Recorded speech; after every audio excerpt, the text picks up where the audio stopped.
औज़ु बिल्लाहि मिनश्शैतानिर्रजीम बिस्मिल्लाहिर्रहमानिर्रहीम। मोमिनीन कराम, अभी हम कोफ़ा में मौजूद हैं।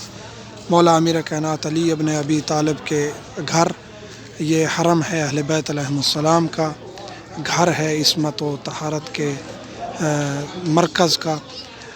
कोफ़ा में जब मौला क़याम पज़ीर थे, उनके अहले खाना यहीं रहते थे। ये मस्जिद कोफ़ा है सामने इन खजूर के दरख्तों के पीछे, और बिल्कुल सामने मौला का घर है। और यहीं से मौला तशरीफ़ ले जाते थे मस्जिद में नमाज़ पढ़ाने के लिए।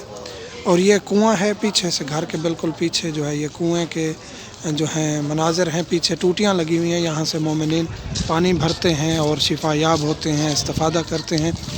ये हरम का दरवाज़ा है। अंदर के मनाज़र की हम दिखाने की माज़रत चाहेंगे, क्योंकि मस्तूरात और मर्दों का एक ही रास्ता है ज़ियारत का।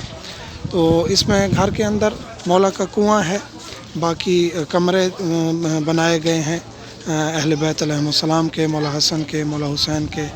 इसी तरह यानी तरतीब दी गई है। छोटा सा घर है और हमेशा सादगी पसंद रहे हैं अहले बैत। ये कसर अमारा, दारुल अमारा के मनाज़र आप वीरानी देख सकते हैं। यही मरकज़ था सियासत का।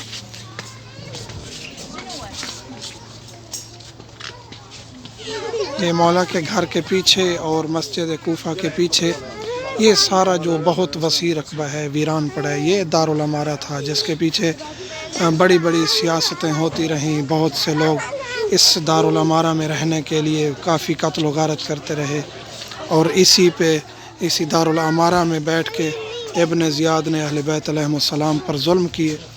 तो आज देख सकते हैं कि दुश्मन ख़त्म हो चुका है और उसकी निशानियां भी बाकी नहीं रही और वीराना है। और अहले बैत अलैहिमुस्सलाम के घर भी आबाद हैं और उनके चाहने वाले भी इंशाअल्लाह आबाद रहेंगे। सब मोमिन से मुल्तमस हों, ख़ुसूसी दुआ में याद रखिएगा। हम भी हर मोमिन के लिए हर मकाम पर दुआगो रहते हैं। अल्हम्दुलिल्लाहि रब्बिल आलमीन।